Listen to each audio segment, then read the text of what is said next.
Right, well, obviously I'm not a robot. That's what a robot would say. What a load of malarkey. Smarty keeps things simple, like 80 gigabytes for £10. And on a rolling monthly SIM plan, you're free to leave any time. Less malarkey, more Smarty. Search Smarty Mobile.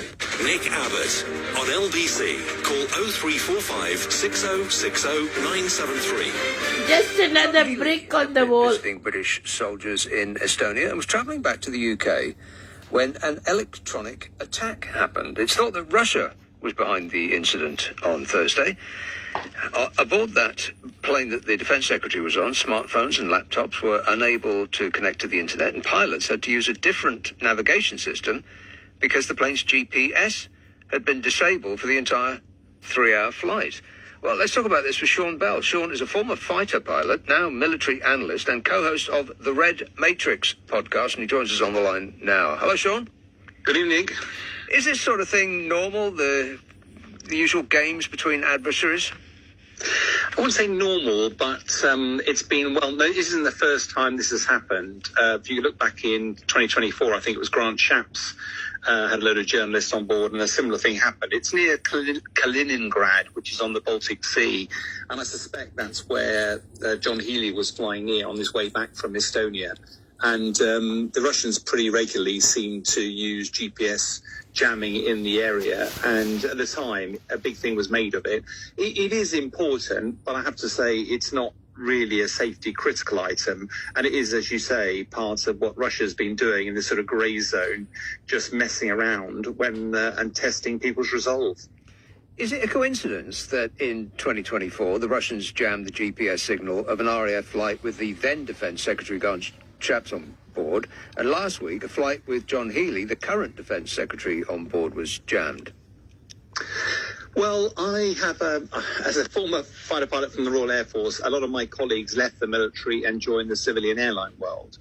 And there are certain regions of the world, particularly around Kaliningrad, which are well known for having GPS jamming going on, and therefore it is not a one-off at all. Most of the civil airline world just get on with it, mainly because although if you're in your car, you might be using GPS and that's the only thing available. Most airlines have a triple inertial navigation system available, and therefore, whilst losing GPS is a slight hassle, it doesn't compromise safety at all. There's a whole load of other things you can use to navigate, not least of which are the beacons, navigational aids, radio aids, and the like.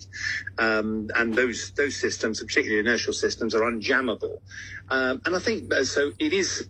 I think one of the reasons that it hits the news is because the Defence Secretary wants to highlight the fact that Russia is misbehaving. And it's not just when it's subserving our undersea cables and threatening those, it's also messing with our civilian aircraft, and the Defence Secretary's aircraft is just an example of that. Russia invades or flies close to our airspace, they jam our planes. Do we do the same to them?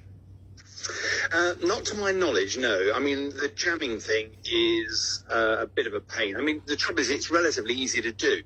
I don't know how much the audience know about GPS satellites, but they're about 20,000 kilometres away in orbit. So it's a really low power system, and therefore it makes it relatively easy to jam. The Russians, though, I think the danger here is we confluence two things. The Russians have been buzzing some Royal Air Force aircraft in the last month as well. Famously, one of the Russian fighters, it was our rivet joint intelligence gathering aircraft that was operating in international airspace. But that's a very different thing. The Russians know that we're using this aircraft in completely legitimately and legally, but looking, eyes and ears, looking over at Ukraine, providing intelligence and vital intelligence to our Ukrainian colleagues. And of course, the Russians get hacked off with that. And that's probably why the fighter jets, out of frustration, started to buzz the rivet joint. And the ways that the Royal Air Force protects itself is literally puts up a couple of aircraft to ride shotgun on the rivet joint to make sure that the Russian fighters don't mess with it. But I just think it's a really good example that the Russians are messing with the West in all sorts of ways.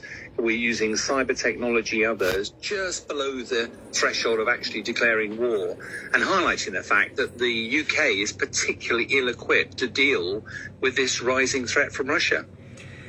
I was reading a report about a couple of our fighter jets were intercepted by some Russian ones, and the Russians were flying about 6 feet away from the nose of one of our jets. The speed at which they do that, it seems like it's an accident waiting to happen. What would our response be if Russia downed one of our jets, albeit accidentally? Well, yeah, I mean, first of all, when we fly close formation, we flying fighter jets, if you want to go through an area of cloud, you get quite close to each other. In fact, often your wings are overlapping as you're flying through cloud, so you're probably comfortably well within 6 feet of each other, and that's one of the skills that fighter pilots learn, so that you can pop out the other side of cloud and then get back into a reasonable formation again. I think most fighter pilots would not want to crash their aeroplane into another one. Not only would there be a lot of paperwork when they got back, but they might risk compromising their own safety as well. And of course, having ejected out of a jet myself, it's a pretty uncomfortable ride. So I don't think any of the fighter pilots would put themselves actually in danger here. What this is all about is about flexing of muscles and demonstrating that Russia is not scared of the West. And I think these sorts of intercepts happen pretty regularly. Luckily, they're out of sight, out of mind. But they're happening with an increased tendency at the moment. And I think part of that is just Russian confidence. It's the invasion of Ukraine.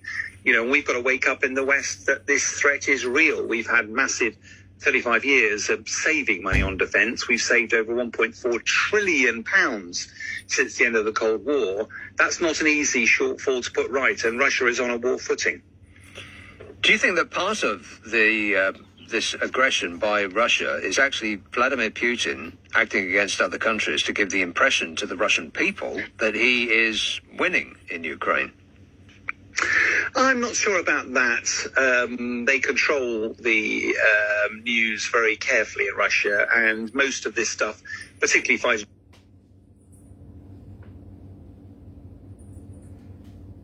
jets and interceptions, stuff like that, happens out of sight, out of mind. I mean, if it wasn't that the Royal Air Force actually released video footage, and that we understand that the buzzing of the rivet joint was about a month ago, and likewise, you know, Grant Shapps at the time and John Healey this time, they've made a conscious decision to release intelligence on this, literally just to fan the flames, to demonstrate that Russia's misbehaving.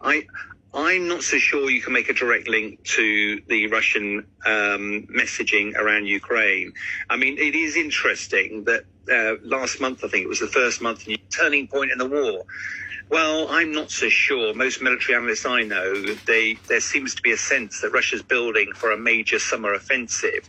And if you were doing that, you would probably start to consolidate some of your forces and make the front lines in some areas quite weak. And that would mean that Ukraine might exploit that. It doesn't mean that the war's about to end or Ukraine's suddenly going to make a major breakthrough. I think Russia at the moment are still on the front foot. What do you make of the Russian submarine activity in our waters?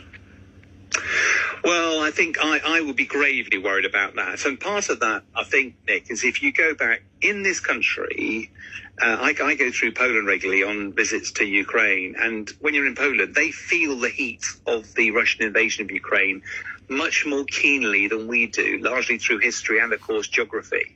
We feel a long way away and we think, OK, we're safe. But actually, we shouldn't be looking east towards Russia. We should be looking west to the ocean, because that's where the Russian threat is. They have far more nuclear submarines than we do. They have lots of very clever scientific submarines that can operate autonomously. And we are massively reliant on these undersea cables that transport the internet and all sorts of other things around. And one thing we used to be really good as a maritime nation at being able to track submarines and therefore threaten them. We've lost that capability. We still have some of it, but we haven't got anything like what we need to counter the Russian threat. And therefore, that is something we do need to invest in pretty heavily in the near future. Yeah, they have a submarine called a Gugi, G-U-G-I, which is a miniature uncrewed submarine that they've been deploying from larger ships in the North Sea, and that's where some of our cables are. If they had planted devices to sort of cut into the line and then read the internet traffic that goes back and forth, or they'd placed a device on them to blow it up if they felt they needed or wanted to, how easy would it be for us to detect that they'd done that? The short answer is not very.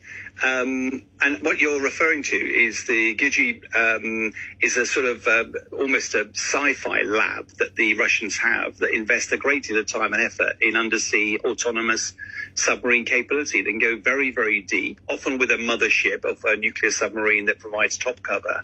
But the Russians have been investing huge amounts of money in this stuff because they know how vulnerable our undersea cables are. And therefore, you're quite right. This is an area where now the Royal Navy has been investing in some autonomous systems that can operate underwater and actually track some of their movements. And there are all sorts of very clever detection devices that clearly I will never know about, but I'm well aware that the Royal Navy has developed. But the very fact that Russia has an edge on this, and if we can't, the very submarines, it's all about running silent, run deep. In other words, if you can't be seen, as soon as a Russian submarine is seen, its cover is blown, and therefore it has to run away.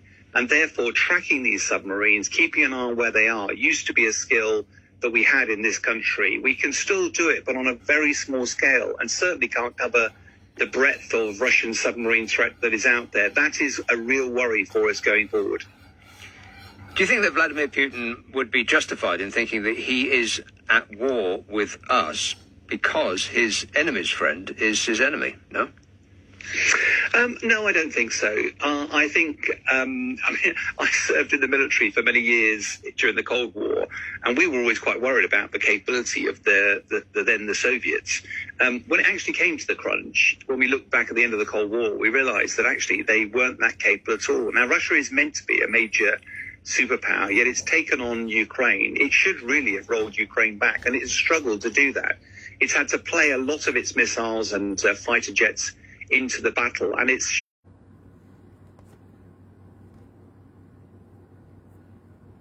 I'm not sure what success or failure means anymore. It doesn't look likely Ukraine will ever kick Russia completely out of Ukraine. I think Russia will probably struggle to subjugate the whole of Ukraine anytime soon.